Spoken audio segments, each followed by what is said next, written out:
आंधी और तूफान की आहट मिलते ही तंबू को उखड़ने से बचाने की कवायद तेज हो गई।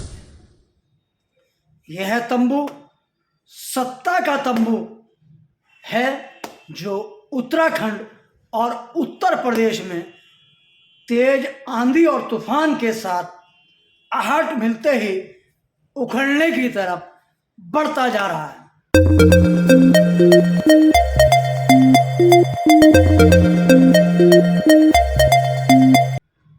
नमस्कार दोस्तों, बात होगी उत्तर प्रदेश और उत्तराखंड के विधानसभा चुनाव की। इस चुनाव में एक विशेष बात यह हो रही है कि आंधी और तूफान की आहट भारतीय जनता पार्टी के प्रदेश और राष्ट्रीय नेतृत्व को लग गई है, जिससे प्रतीत होता है कि उत्तर प्रदेश और उत्तराखंड में उनका सत्ता का जो तंबू है वो उखड़ने जा रहा है। इस सत्ता के तंबू को बचाने के लिए जो खेल खेला जा रहा है वो बड़ा अजीबोगरीब है। पहले प्रयास किया गया कि उत्तर से धर्म का खेल खेला जाए, लेकिन जब उसको उत्तर में सफलता नहीं मिली तो दक्षिण से ये खेल शुरू हो गया। उत्तर के से उम्मीद के मुताबिक कामयाबी नहीं मिलने के कारण दक्षिण से उत्तर को भड़काने की कोशिश लगातार जारी है। अब आप कहेंगे कि ये कैसी कोशिश है। आप देखिए, कर्नाटक में के स्कूलों में जहां बच्चों को शिक्षा मिलती है, वहाँ शिक्षा के नाम पर हिजाब और भगवे का भिड़वा दिया गया है। एक तरफ हिजाब को लेकर बच्चियां आती हैं, पहनकर आती हैं, उधर उनके भगवा रंग के गमछे डालकर बच्चे स्कूल में आने लगे हैं। कुल मिलाकर उत्तर में तो हिंदू मुस्लिम हो ही नहीं, लेकिन दक्षिण से उत्तर की तरफ इस हवा को चलाने का काम किया जा रहा है। इसी दौर में कर्नाटक के अंदर तिरंगे को हटाकर भगवा लहरा दिया गया। कर्नाटक में क्या यही न्यू इंडिया का निर्माण हो रहा है?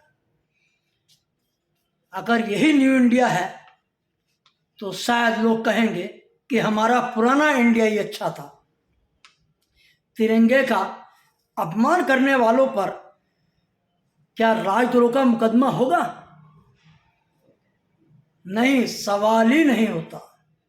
ये तिरंगे का अपमान ही नहीं है। शायद ये देशभक्त यही तर्क आने वाले समय में देंगे, लेकिन ये देशभक्त आजकल हैं कहाँ? इनका कोई सुराग नहीं लग रहा है। अब आप देखिए कि कर्नाटक में कैसे बच्चों ने तिरंगे को उतारकर भगवा फहराया है।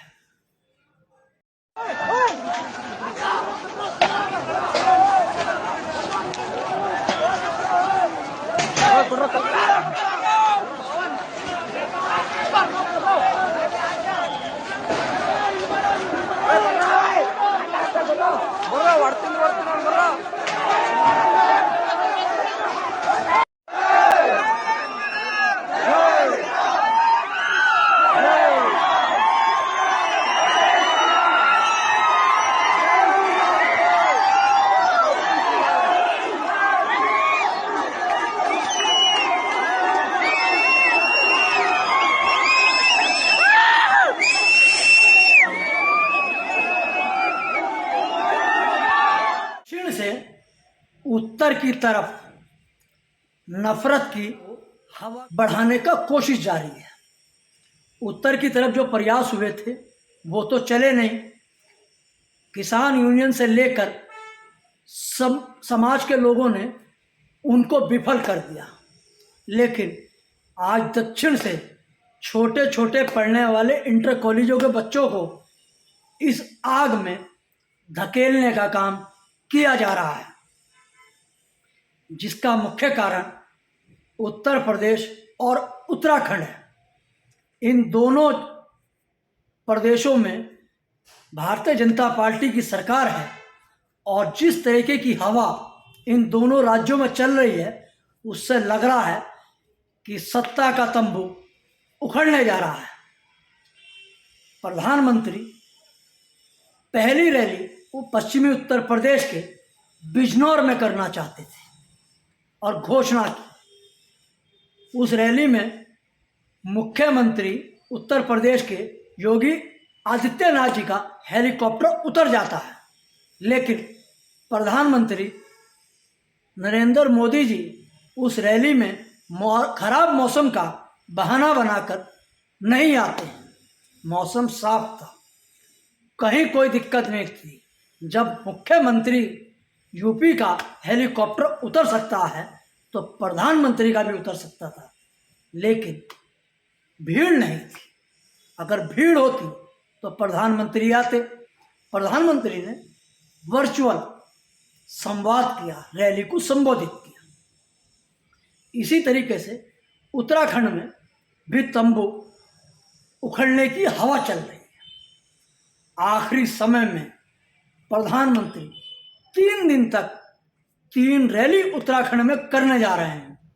एक रैली गढ़वाल में होगी, दूसरी रैली कुमाऊं में होगी, कुमाऊं के पहाड़ी क्षेत्र में, और तीसरी रैली कुमाऊं के तराई के रुद्रपुर शहर में होगी।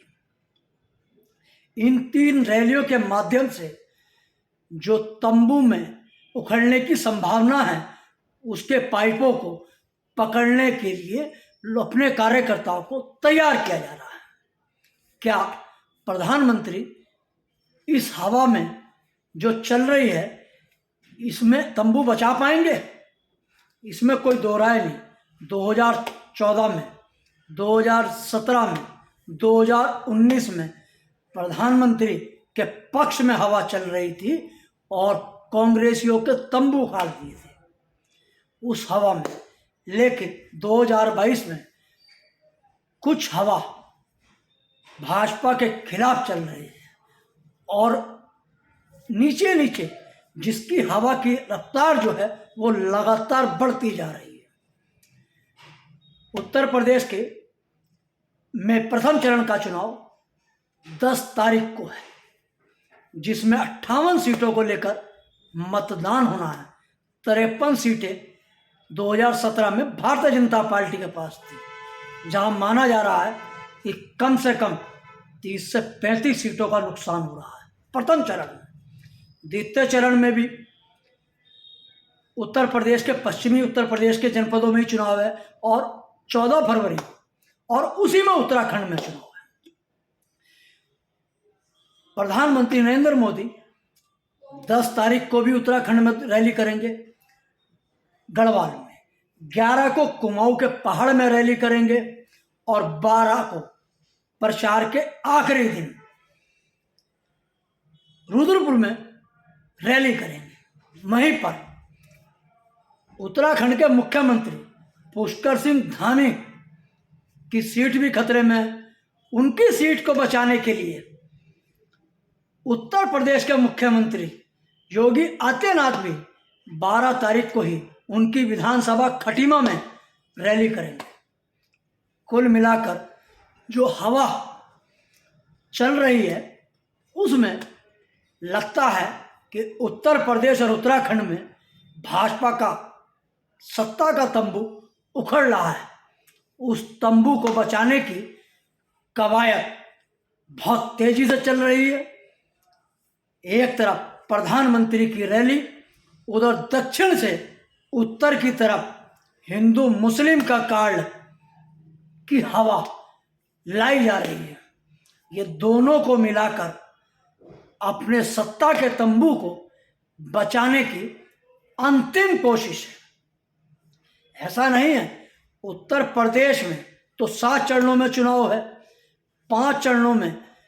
इन 2 चरणों के बाद कौन कौन से हवा का कौन कौन से खेल का राजनीतिक खेल खेले जाएंगे वो तो आने वाले समय में बताएंगे, लेकिन इन 2 चरणों के लिए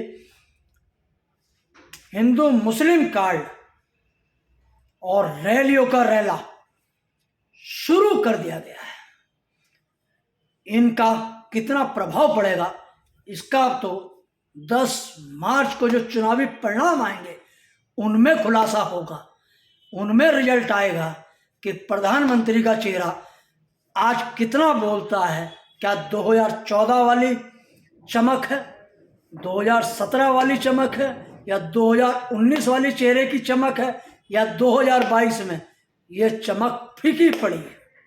ऐसा नहीं है कि प्रधानमंत्री ने पश्चिमी बंगाल में भी खूब जोर शोर से बहुत रैलियां की थी, तब भी नारा दिया था 200 पार का, लेकिन पश्चिमी बंगाल में चेहरे की चमक फीकी पड़ी। और उस चमक को अब उत्तर प्रदेश उत्तराखंड में देखना होगा कि उत्तर प्रदेश और उत्तराखंड में प्रधानमंत्री के चेहरे की चमक बरकरार है या फीकी पड़ गई है।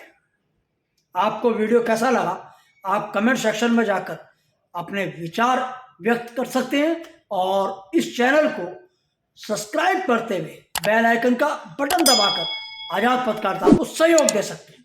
बहुत बहुत धन्यवाद।